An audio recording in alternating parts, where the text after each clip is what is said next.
हरे कृष्ण। तो बहुत बहुत स्वागत है आप सभी का हमारे आज के सेशन में। और आज हम पढ़ रहे हैं प्रकृति के नियम। जहाँ तक हमने पढ़ा था उससे आगे। तो हमने इससे पहले श्लोक संख्या 33 तक पढ़ा था। अभी ये 34वां श्लोक पढ़ेंगे। श्लोक संख्या 34। अनुवाद। समस्त कष्टदायक नारकीय परिस्थितियों से गुजरने के बाद तथा मनुष्य जन्म मृत्यु के पूर्व पशु जीवन के निम्नतम रूपों को विधि पूर्वक पार करने के पश्चात और इस प्रकार अपने पापों से परिकृत हो जाने पर वह इस पृथ्वी पर पुनः मनुष्य के रूप में जन्म लेता है। जिस तरह से बंदी गृह का कष्टमय जीवन बिताने के बाद व्यक्ति पुनः रिहा कर दिया जाता है, उसी प्रकार जो व्यक्ति पहले सदा पवित्र तथा शरारतपूर्ण कर्म करता रहा है उसे नारकीय स्थितियों में रखा जाता है और विभिन्न प्रकार के नारकीय जीवन यथा कुत्ते, बिल्ली तथा शूकर जैसे निम्न पशुओं के जीवन बिताने के बाद क्रमशः विकास प्रक्रिया के द्वारा पुनः मनुष्य रूप में आता है। भगवद गीता में कहा गया है कि योगाभ्यास में लगे व्यक्ति को यदि सिद्धि प्राप्त ना हो सके और वह किसी न किसी कारण से नीचे गिर जाए तो वह अगले जीवन में उसका मनुष्य होना निश्चित है। यह कहा गया है कि ऐसे व्यक्ति को जो योग के पद से च्युत होता है, अगले जन्म में उसे किसी अत्यंत धनी परिवार में या अत्यंत पवित्र कुल में जन्म लेने का अवसर प्रदान किया जाता है। इससे यह अर्थ लगाया जाता है कि धनी परिवार किसी बड़े व्यापारी कुल का सूचक है, क्योंकि जो लोग व्यापार करते हैं वे प्राय अत्यंत धनी होते हैं। जो व्यक्ति आत्म साक्षात्कार में या परम सत्य के साथ संबंध स्थापित करने में लगा रहता है किंतु उसे पूरा नहीं कर पाता, तो उसे ऐसे धनी परिवार में या पवित्र ब्राह्मण कुल में जन्म लेने दिया जाता है।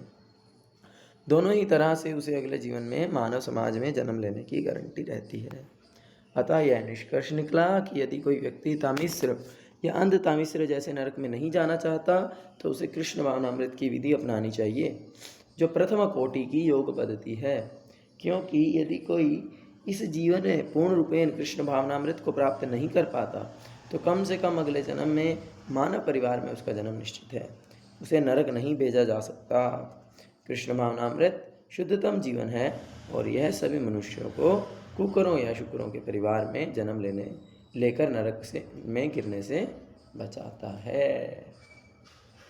तो बहुत अच्छा कंक्लूजन दे दिया कि जो कृष्ण भावनामृत है, जो इसको अभ्यास करते हैं तो क्या होता है, श्रीमद् भगवद गीता में बताया गया है, शुचिनाम श्रीमतांगे योग भ्रष्ट हो जाते हैं। अगर कोई योग से भ्रष्ट भी हो जाता है तो भी जो है या तो वो शुचिनाम ब्राह्मण के घर में जन्म लेगा या श्रीमतांग या बहुत ही अमीर घर में जन्म लेगा।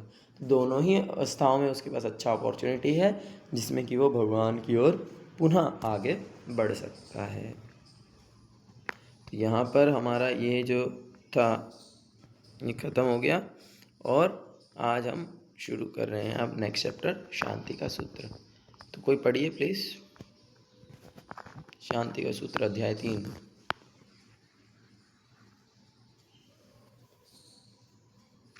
प्रकृति के नियम अलग अलग से तथा एक साथ मिलकर दोनों तरह से कार्य करते हैं। निम्नलिखित संक्षिप्त किंतु तर्कशील कथन में शील प्रभुपाद बतलाते हैं कि यदि हम आज के समाज में कहने वाले सामूहिक कर्म के उलझे जाल से निकलना चाहते हैं, यदि हम सामूहिक रूप से तथा व्यक्तिगत रूप से शांति चाहते हैं, तो हमें गंभीरतापूर्वक कृष्ण भाव अमृत स्वीकार कर लेना चाहिए। तो सामूहिक रूप से और व्यक्तिगत रूप से शांति चाहते हैं।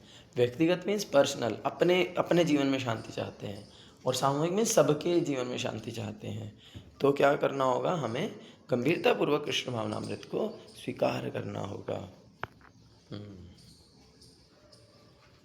आधुनिक सभ्यता की सबसे बड़ी भूल है दूसरों की संपत्ति में इस तरह अपनी टांग अड़ाना, माने वह उसकी अपनी ही हो, और इस तरह प्रकृति के नियमों में निश्चय अवधान पैदा करना। ये नियम अत्यंत प्रबल होते हैं, कोई भी जीव इनका उल्लंघन नहीं कर सकता। केवल ऐसा व्यक्ति ही जो कृष्ण भाव नामिक होता है प्रकृति के कठोर नियमों को सरलता से पार कर सकता है और इस तरह संसार में सुखी तथा शांत बन सकता है। तो जो प्रकृति के जो नियम हैं वो बहुत ही कठोर हैं और उन्हें पार करना सरल नहीं है। भगवान बोल रहे दैवी है ऐसा गुणमयी मम माया दुरत्य, मेरी माया को जो पार करना बहुत कठिन है। लेकिन माँ में वही प्रपद्यंते माया में तम तरंते थे, जब मुझे शरण ले लेते हैं वही से सरलता से पार कर लेते हैं। तो कृष्ण भावनामृत का अर्थ है भगवान की शरण लेना। तो जो कृष्ण भावनामृत का अभ्यास करते हैं, जब भगवान को शरण ले लिए हैं, वे इसे सरलता से पार कर सकते हैं। और पार करने का अर्थ क्या है कि वे सुखी और शांत बन जाते हैं।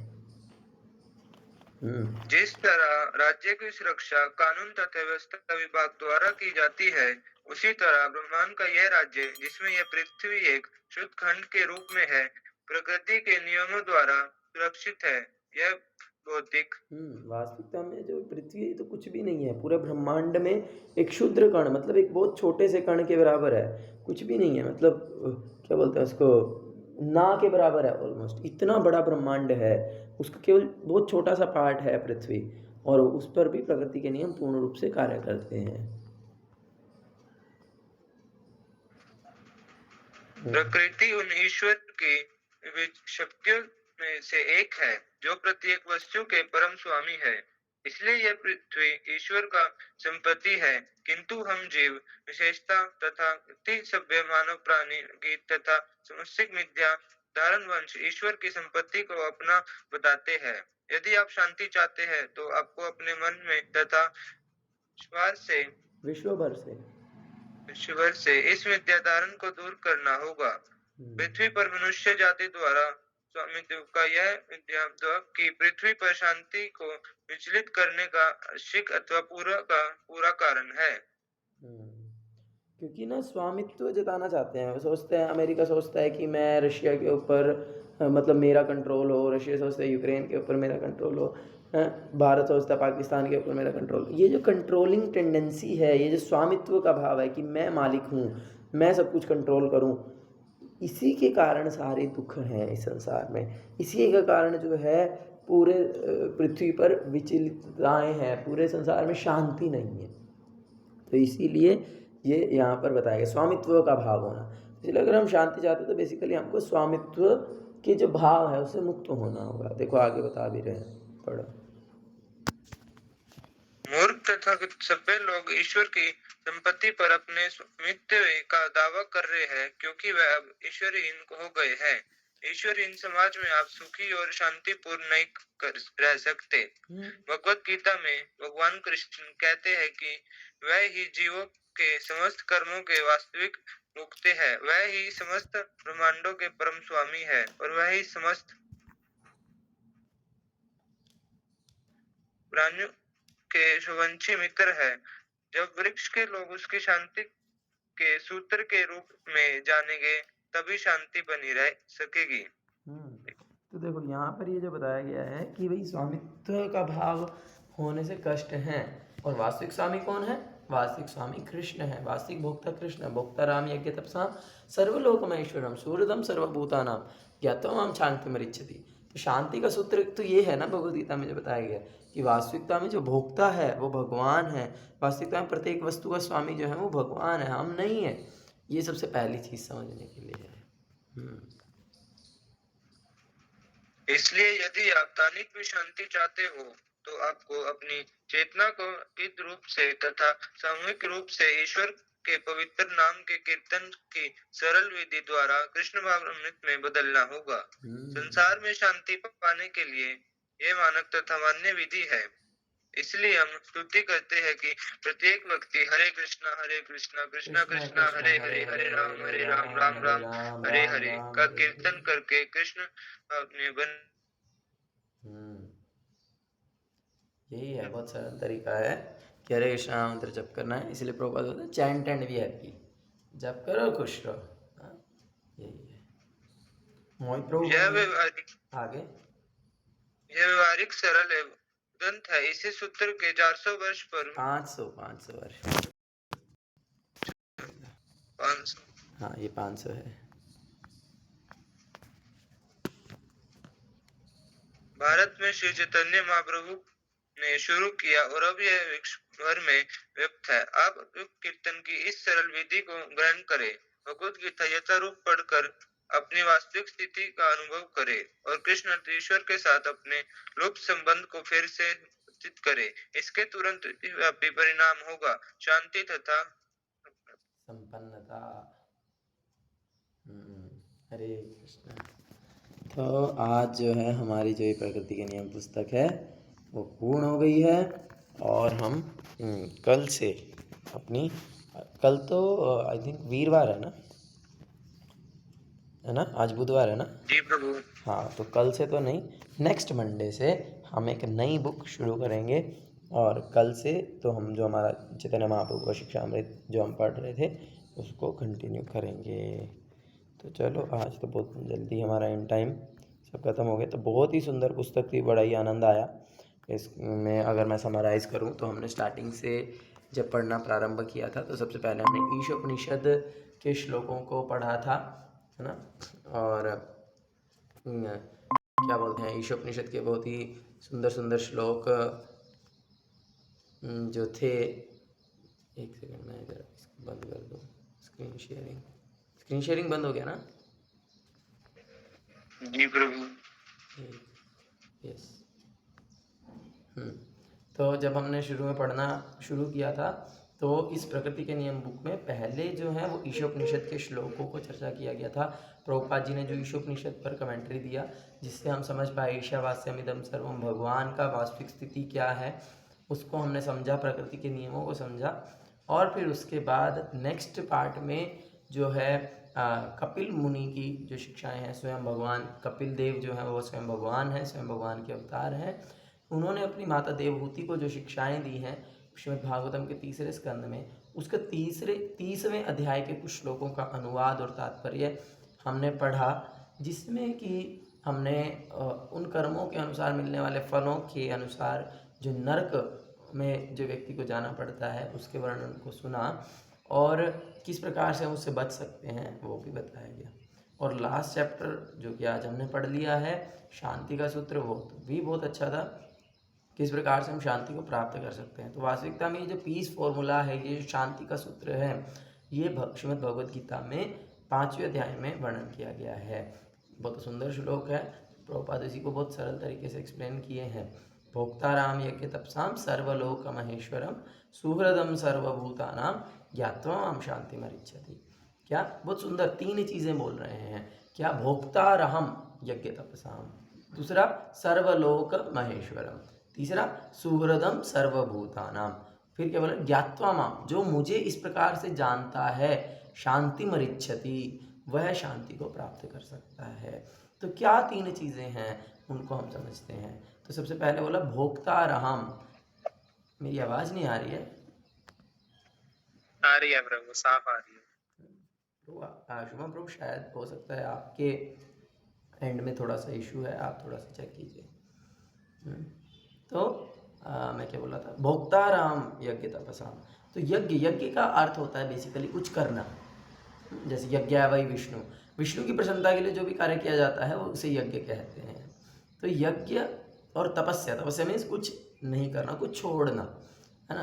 तो भोक्ताराम यज्ञ तपसाम, तो हम जो भी करें या जो भी ना करें, जो भी हम छोड़ दें, वो उस चीज़ का भोक्ता, उस चीज़ का वास्तविकता में स्वामी, उस चीज़ को एंजॉय करने वाला वो कौन है? भोक्ता अहम, भगवान बोल रहे हैं। अहम मीन्स मैं, मतलब भगवान है। हम जो भी कर रहे हैं, यानी कि जो नहीं कर रहे हैं, वट एवर, पॉजिटिव सेंस में भी नेगेटिव सेंस में भी, यज्ञ तपसाम, वो सब के सब का भोक्ता कौन है? वे भगवान कृष्ण हैं। फिर सर्वलोक महेश्वरम, भगवान जो है वो क्या है? सभी लोगों के, सर्वलोक महेश्वरम, महा ईश्वर हैं, सभी लोगों के जो हैं पूर्ण ईश्वर हैं, सर्वलोक महेश्वरम। हाँ, और मतलब सुप्रीम है, सभी जीवों में सुप्रीम है, सबसे ऊपर वे हैं, सबसे ऊपर उनका कंट्रोल चलता है, वही ओनर है, वही स्वामित्व का भाव के बारे में जैसे हमने पढ़ा, तो वही सबके स्वामी हैं, सर्वलोक महेश्वरम।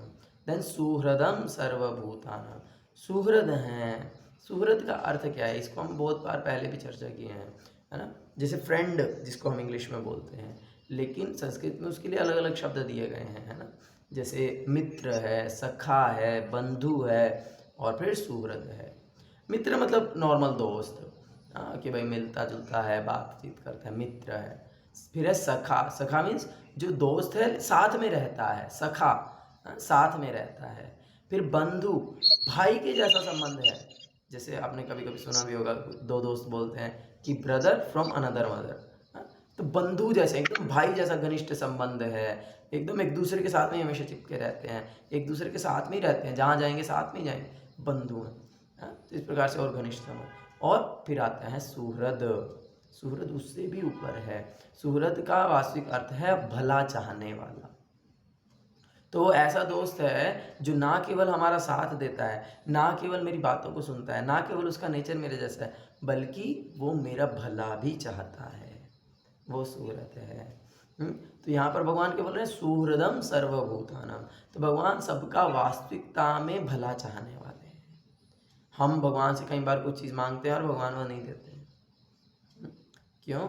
हमको लगता है फिर यार ये तो भगवान तो सेल्फिश है, या भगवान तो मेरे को कृपा नहीं कर रहे, या भगवान तो मेरे को नहीं दे रहे। लेकिन वास्तविकता में भगवान सबके सुहृद हैं, भगवान सबका भला चाहते हैं, और भगवान बहुत कृपालु हैं। वो जानते हैं कि अगर ये चीज़ तो मांग रहा है, अगर मैं दे दूंगा तो उससे इसको और ज़्यादा नुकसान ही होगा, तो भगवान इसलिए देते नहीं हैं। तो इस प्रकार से भगवान जो है वास्तविकता में सुहृद हैं। और किस प्रकार से सुहृद हैं कि हम तो अपने कर्मों के अनुसार जो है 84 लाख योनियों में भटक रहे हैं। कभी हम मल का कीड़ा बन जाते हैं, कभी हम सुअर बन जाते हैं, कभी कुत्ता बन जाते हैं, कभी पशु पक्षी बन जाते हैं। इस प्रकार से हम विभिन्न विभिन्न शरीरों में जो हैं अपने आप को परिवर्तित करते रहते हैं। और बताया गया है कि परमात्मा रूप में भगवान प्रत्येक जीव के हृदय में निवास करते हैं। तो इसीलिए वो परमात्मा जो मेरे साथ अभी इस शरीर के इस हृदय में बैठे हैं, वही परमात्मा जब मैं कुत्ता बन जाऊंगा तो मेरे साथ कुत्ते के शरीर में भी चलेंगे। वही परमात्मा जब मैं तो मेरे कर्मों के अनुसार दुख भोगने के लिए उस शरीर में जा रहा हूँ, हाँ, लेकिन वो परमात्मा देखो कितने सुहृद हैं, कितने अच्छे मित्र हैं, कितने घनिष्ठ मित्र हैं। कि ये नहीं कि चलो ये मनुष्य का शरीर तो अच्छा था, मैं इसमें तो तुम्हारे साथ रह लिया, अब तुम सुअर बन गए तो अब तुम जाओ, तुम तो गंदगी में पड़े रहोगे, अब नहीं आऊँगा मैं तुम्हारे साथ। नहीं नहीं, हमेशा तुम्हारे साथ हूँ। उपदंता उपदृष्टवा, कि क्या बोलते हैं, हमेशा देखते रहेंगे। इसको कंपेयर किया गया है दो पक्षियों से पुराण के अंदर, कि दो पक्षियों से कंपेयर किया गया है। परमात्मा एक पक्षी है और जो है जीवात्मा एक पक्षी है। तो जीवात्मा जो है ना वो भगवान से मुख मोड़े हुए है और अलग अलग फलों को खा रहा है अलग अलग पेड़ पर जा करके, और जो दूसरा पक्षी है वो सिंपली उसको फॉलो कर रहा है, उसके पीछे पीछे पीछे पीछे पीछे पीछे जा रहा है, और ये वेट कर रहा है कि कब ये जो अपना मुंह दूसरी तरफ करके रखा है ये कब उसको मेरी तरफ मोड़ देगा, और कब फिर मैं इसको बताऊंगा सही क्या है। तो इस प्रकार से वो जो पक्षी है वो परमात्मा है, और ये जो पक्षी है ये जीवात्मा है। वो अपने कर्म कर रहे हैं, उसके अनुसार जो है उसे कभी कभी खट्टा फल खाने को मिलता है, कभी कभी मीठा फल खाने को मिलता है, यानी कभी कभी अपने कर्मों के कारण उसे सुख मिलता है, कभी कभी अपने कर्मों के कारण उसे दुख मिलता है, कभी कभी बहुत पीड़ा होती है। किसी माइक को प्लीज ऑन ऑफ कर दीजिए। और इस प्रकार से जो है अलग अलग तरह की जो है वो फलों को जीवात्मा खा रहा है, और वो भगवान से अपने मुख को मोड़ा हुआ है। जैसे ही वो भगवान की ओर मुख कर लेगा तो भगवान फिर उसको सही गाइडेंस देंगे। अभी भी गाइडेंस सही दे रहे हैं, तो इसीलिए भगवान उपदंता उपदृष्टवा, भगवान बस बैठ करके देख रहे हैं क्या कर रहे हैं, क्या कर रहे हैं, क्या कर रहे हैं, कहाँ जा रहे हैं, कहाँ जा रहे हैं, उसके पीछे पीछे जा रहे हैं। और उपदृष्टवा, उनको ऊपर से देख रहे हैं एक प्रकार से, और उसे टाइम टू टाइम गाइड भी करते रहते हैं। जैसे कभी कभी आपने भी अनुभव किया होगा, जब भी आप कोई गलत काम करने जाते हैं या गलत काम कर देते हैं, मैं बहुत क्लियरली नहीं बोलूँगा, तो उसके बाद कहीं ना कहीं गिल्टी फील होता है, कहीं ना कहीं लगता है कि मैंने कुछ गलत किया है ना। कभी कभी हम किसी का दिल दुखा देते हैं, तो किसी को हार्शली बोल देते हैं, फिर बाद में फील होता है कि यार मेरे को ऐसे नहीं बोलना चाहिए था। तो वो कहाँ से ये गाइडेंस आ रहा है? ये गाइडेंस परमात्मा से आ रहा है। तो इस प्रकार से परमात्मा जो है, भगवान जो है, वे बहुत ही हमारे भला चाहने वाले हैं, हमेशा हमारे साथ रहते हैं। हम कितने भी गंदे शरीर में चले जाएं, लेकिन वो हमारे साथ रहते हैं हमको गाइड करने के लिए।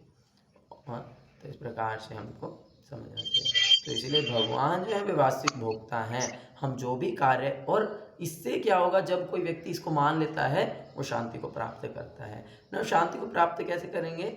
अब हमको समझना है कि अगर हम अपने जीवन में शांति चाहते हैं तो हमें सबसे पहला काम क्या करना होगा?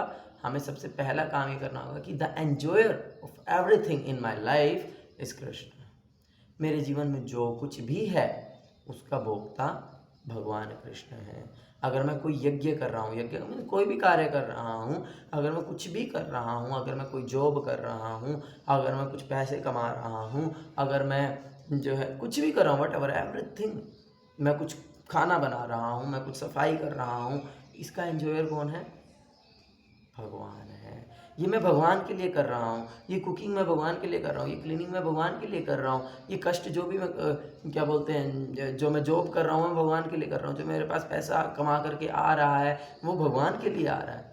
इस प्रकार से भोक्ता रहाम, देन यज्ञ तपसाम, तपसा, फिर जो मैं तपस्या कर रहा हूँ कि भाई इतना कष्ट कर रहा हूँ, वो किसके लिए कर रहा हूँ? वो भगवान के लिए कर रहा हूँ। हम एकादशी का व्रत कर रहे हैं, वो किसी फल की इच्छा से नहीं करते हैं, वो हम जो है भगवान की प्रसन्नता के लिए कर रहे हैं।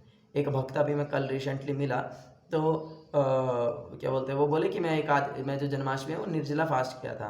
मैं बोला प्रभु जी बहुत अच्छा है कि ऐसा बताया गया है कि जन्माष्टमी को निर्जला फास्ट करने से 20 करोड़ एकादशी करने का फल मिलता है। तो वो बोले कि मुझे इस सबसे कोई लेना देना नहीं है, मैं तो भगवान की प्रसन्नता के लिए बस जन्माष्टमी को निर्जला फास्ट किया, ये सब मुझे कंसिडरेशन है। मुझे बहुत अच्छा लगा सुनकर। मैं बोला यस, ये वास्तविक मूड है, ये बहुत अच्छा बात बोला है, ये वास्तविकता है, ऐसा ही होना चाहिए। हम जो तपस्या कर रहे हैं, हम जो कष्ट कर रहे हैं, उसका भोक्ता भगवान है, तब हम शांति को प्राप्त करेंगे। तो सबसे पहला पॉइंट है भोक्ता राम यज्ञ तपसाम। देन सर्वलोक महेश्वरम, ईश शब्द को हमने बहुत डिटेल में प्रकृति के नियम बुक में चर्चा किया है। ईश का अर्थ क्या है मोहित प्रभु? व्हाट इज ईश्वर? आप तो थे सभी क्लासेस में, भी नहीं है क्या? हाँ। हरे कृष्णा।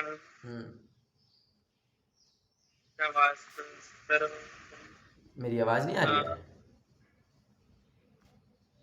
हरे कृष्णा। हाँ बोलो बोलो। मतलब जो सभी जगह है, ईशावास सर्वम। स्पेकुलेशन क्या सुना अभी तक? पूरा बुक खत्म हो गया, पूरा ईशोपनिषद का तात्पर्यों से समझा, और ईश्वर शब्द का अर्थ याद नहीं है। आप नोट्स नहीं बनाते हो? उनको पढ़ते बना रखे हैं नोट्स, अभी लाल नहीं हाथ में। नहीं तो उनको पढ़ते नहीं हो? मतलब दोबारा रिपीट करने का टाइम नहीं मिलता। तो ये गलत है। वास्तविकता में जब क्लास होता है तो हमें नोटबुक लेकर के, पेन लेकर के नोट्स बनाना चाहिए जो इम्पोर्टेंट पॉइंट्स हैं, और फिर दिन में एक बार तो कम से कम उसको पढ़ना ही चाहिए, तब जा कर के हमको वो याद रहेगा, अदरवाइज तो हम भूल जाएंगे। एक बार सिर्फ सुनने से याद नहीं रहता है, सुनने के बाद, इसीलिए तो देखो ना, घर से होमवर्क, स्कूल में होमवर्क करने के लिए दिया जाता था, है ना, लिखने के लिए दिया। जब हम अपने हाथ से लिखते हैं तब उसका बहुत इम्पैक्ट पड़ता है, वो हमारे माइंड के एक सटल उसमें जाता है, क्योंकि उसको लिख रहे हैं हम, जब ध्यानपूर्वक लिखते हैं। ऑफकोर्स जब हम ध्यान, ये नहीं कि सामने, तो जैसे हम होमवर्क करते थे तो सामने टीवी चल रहा होता था और बस चिप्पा मार रहे होते थे, तो उस हिसाब से नहीं। लेकिन वास्तविक उद्देश्य यही था कि जब हम लिखते हैं तो हम कंसंट्रेशन हमको उधर देना पड़ता है, और वो कंसंट्रेशन देते हैं तो वो हमारे माइंड के अंदर बैठ जाता है, और फिर उसके बाद कम से कम तो एक बार, वैसे तो ज़्यादा बार उसको देखना चाहिए दिन में, जैसे एक बार दोपहर को देख लिया, जैसे हमारा सुबह भागवतम क्लास होता है 8 बजे, तो हम लोग ऐसे ही करते थे। और जो है, जो एटलीस्ट उस दिन का तो दिन में एक बार पढ़ना ही चाहिए, तभी याद रहेगा। और कभी कभी जैसे बीच बीच में क्या करते थे, सारा नोटबुक स्टार्टिंग से लेकर के एंड तक पूरा नोटबुक एक बार ऐसे पलटते थे, पॉइंट्स देखते रहते थे, और अच्छा ये पॉइंट भी था, अच्छा ये पॉइंट भी था, बहुत सारे पॉइंट्स माइंड से स्किप हो जाते हैं। लेकिन इसीलिए लिखना बहुत ज़रूरी है, इसीलिए उसको पढ़ना बहुत ज़रूरी है, तभी हमें याद रहेगा। तो ईश्वर शब्द का अर्थ है कंट्रोलर। ईश जो शब्द है उसका अर्थ होता है कंट्रोल। तो ईश्वरा, वन हु कंट्रोल्स, है ना। जैसे तो वर जो शब्द है वो व्यक्ति के लिए उपयोग होता है ना, तो ईश्वरा तो वो व्यक्ति जो सबको कंट्रोल करता है। यहाँ पर क्या बोल रहे, सर्वलोक महेश्वरम, सभी लोगों का महाईश्वर में सुप्रीम कंट्रोलर जो है वे भगवान कृष्ण है। तो इस प्रकार से यानी कि मेरे जीवन में जो कुछ भी हो रहा है, देखो ना, लोग कंट्रोल करने की कोशिश करते हैं, है ना, कि मैं अपने बॉस को कंट्रोल कर लूँ, मैं अपनी बीवी को कंट्रोल कर लूँ, मैं अपने बच्चों को कंट्रोल कर लूँ, मैं अपने घर वालों को कंट्रोल कर लूँ। इस प्रकार से कहीं ना कहीं जो है कोई ना कोई किसी ना किसी को तो कंट्रोल करने का कोशिश करता ही है कि भाई, तो लेकिन इसीलिए परेशान होता है। क्यों? क्योंकि व्यक्ति तो कंट्रोलर है ही नहीं, हम तो कंट्रोलर है ही नहीं, और हम आर्टिफिशियली कंट्रोलर बनने का प्रयास कर रहे हैं। तो फिर चीज़ें हमारे हिसाब से नहीं होती हैं। मान लीजिए मैंने कुछ प्लानिंग किया, आज मैं ऐसे करूँगा, फिर ऐसे करूँगा, फिर ऐसे करूँगा, फिर ऐसे करूँगा, और ये मेरा दिन बड़ा अच्छा जाएगा। वैसा तो हुआ ही नहीं।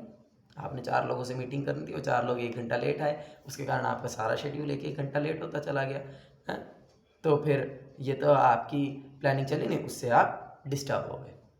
तो यहाँ पर समझना चाहिए कि अब जो व्यक्ति डिस्टर्ब हो रहा है वो क्यों हो रहा है? क्योंकि वो कंट्रोल करना चाह रहा है, क्योंकि वो चाह रहा है कि मेरे कंट्रोल से हो, कि जो है मैंने जैसे डिसाइड किया वैसे ही होना चाहिए। तो ये नहीं है।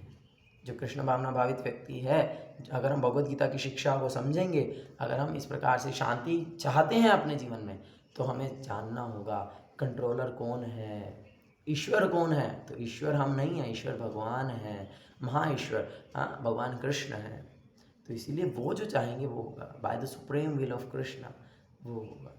इस प्रकार से तो हम कई बार देखते हैं हमारे जीवन में, हम लोग कोई, इसका मतलब ये नहीं है कि हमको प्लानिंग नहीं करना है, इसका मतलब ये नहीं है कि हमको एफर्ट नहीं करना है, इसका मतलब ये नहीं है कि सिस्टमेटिक तरीके से हमको काम नहीं करना है, करना है ना। आप कई बार ये मिसकंसेप्शन हो जाती है, वो हमको करना है, हमको प्लानिंग भी करना है, हमको उसको प्रॉपरली एग्जीक्यूट कैसे करना है वो भी करना है, सारी चीज़ें करनी है।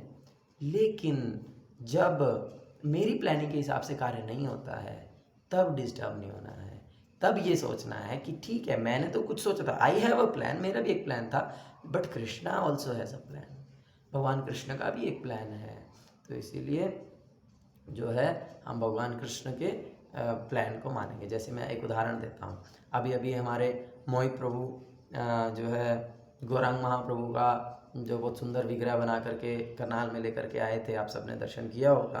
तो जब वो पहले जब उन्होंने मुझे दिखाया था कि प्रभु जी ये मैं बना रहा हूँ इस प्रकार से आपके लिए, तो उसमें दोनों हाथ खड़े थे, और फिर उसने बताया जब आए तो उनका एक हाथ नीचे था, एक हाथ ऊपर था।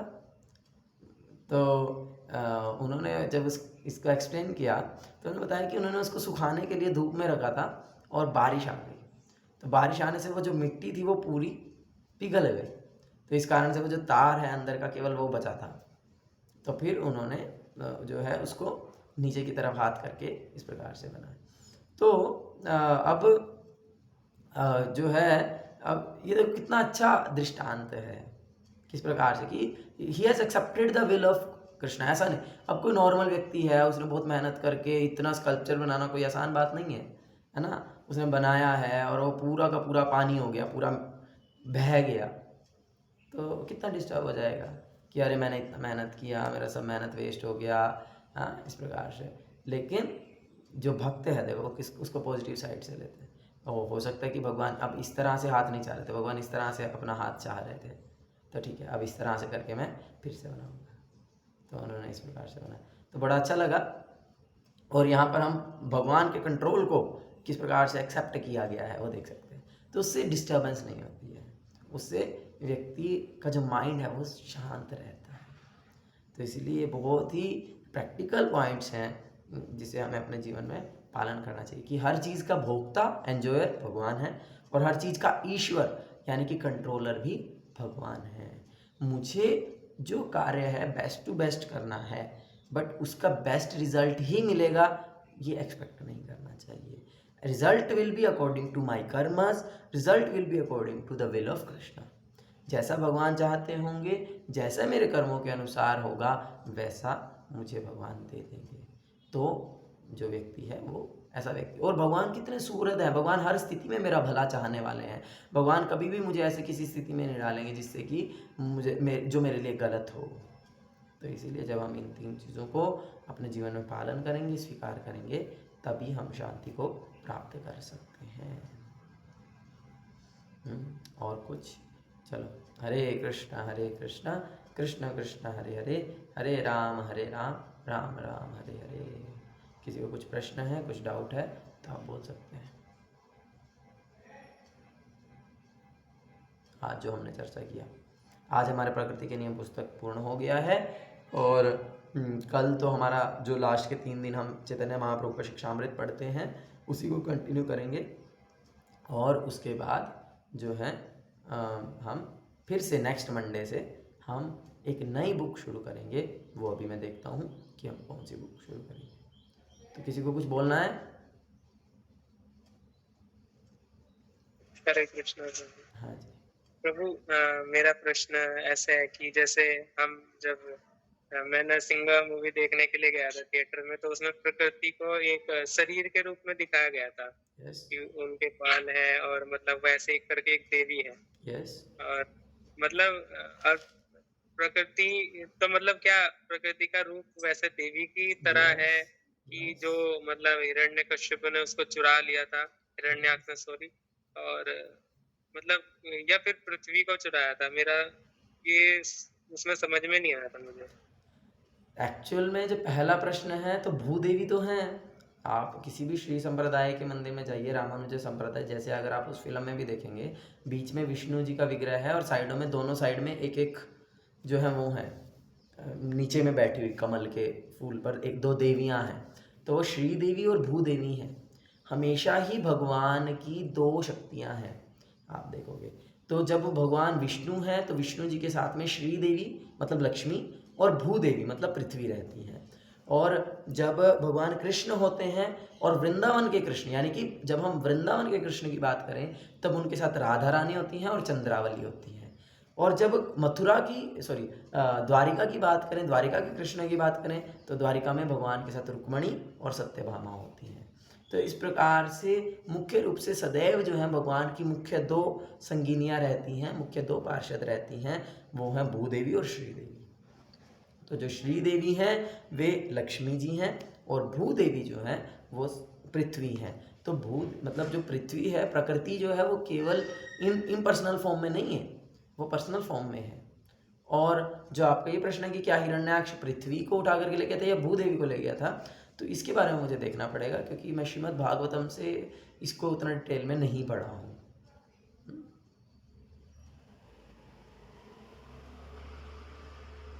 और कुछ? नहीं प्रभु। शुभम प्रभु ने आज फर्स्ट टाइम ज्वाइन किया। प्रभु जी कैसा लगा आपको? हरे कृष्णा प्रभु जी, बहुत अच्छा लगा। आज फर्स्ट टाइम मैंने ज्वाइन किया है। मैंने देखना था क्या मतलब किस तरह का डिस्कशन रहता है, क्या रहता है, तो बहुत अच्छा लगा आज का लेक्चर हमारे को। ज़रूर ज्वाइन कीजिए। अभी एक शाम को भी 7 से 8 सेशन है, बुधवार और वीरवार को भगवत गीता के ऊपर चर्चा करेंगे। उसमें भगवत गीता को बहुत सिस्टमेटिक तरीके से समझेंगे। और बाकी जनरली हम लोग 8:30 से 9 बजे क्लास हर रोज़ करते हैं। और क्योंकि आज तो शाम को क्लास है तो आज नहीं करेंगे। और सुबह का ये सेशन तो रहेगा ही 6:45 से लेकर के 7:15 तक, तो आप अवश्य ज्वाइन कीजिए। ठीक, ठीक हरे है। कृष्ण। हरे कृष्णा कृष्ण कृष्ण हरे हरे, हरे राम राम राम हरे हरे। हरे जय श्रील प्रभुपाद की जय, स्वामी गुरु महाराज की जय। निताय गौर प्रमानंदे, हरि हरि बोल।